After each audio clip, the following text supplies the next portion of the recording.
Hello viewers, আসসালামু আলাইকুম। কেমন আছেন সবাই? আমরা চলে গিয়েছিলাম সিলেট মাজারে। যেহেতু বাসায় আমার আম্মু এসেছে, আম্মু এর আগেও একবার এসেছিল। তো তখন মাজারে যাওয়ার কথা ছিল, কিন্তু কোনো একটা কারণে যাওয়া হয়ে ওঠে নাই। তো এবার আম্মু বলতেছিল যে যখন সিলেটে এসেছি আবার কবে আসবো না আসবো, মাজারটা দেখেই যাব।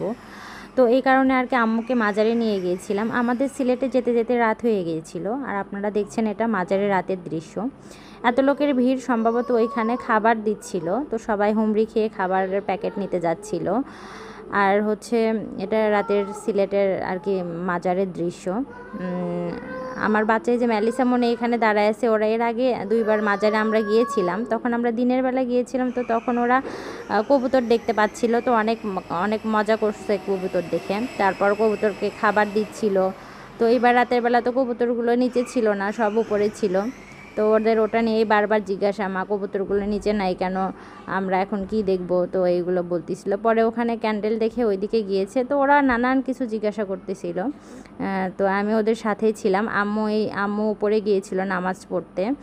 তো আমি এই সুযোগে আমি ওদেরকে নিয়ে দেখতেছিলাম।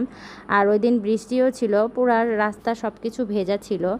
তো আর রাতের বেলা মাজারে অনেক ছেলে মানুষ থাকে, আর কেমন ধরনের আমার কাছে আর কি ভালো লাগে নাই। পরে আম্মুকে বললাম, আম্মু ওর বাবা যেহেতু আমাদেরকে রেখে কোথায় যেন একটা কাজে গেছে, তো আমরা আর এখানে মাজারে ওয়েট না করে আমরা একটু বাইরে রাস্তার পাশে দোকানগুলো দেখি, কোনো কিছু কেনা যায় কি না।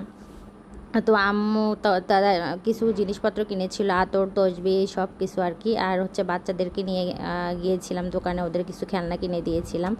পরে ফেরার পথে আমরা কিছু খাবার, হালকা পাতলা খাবার খেয়ে নিয়েছিলাম।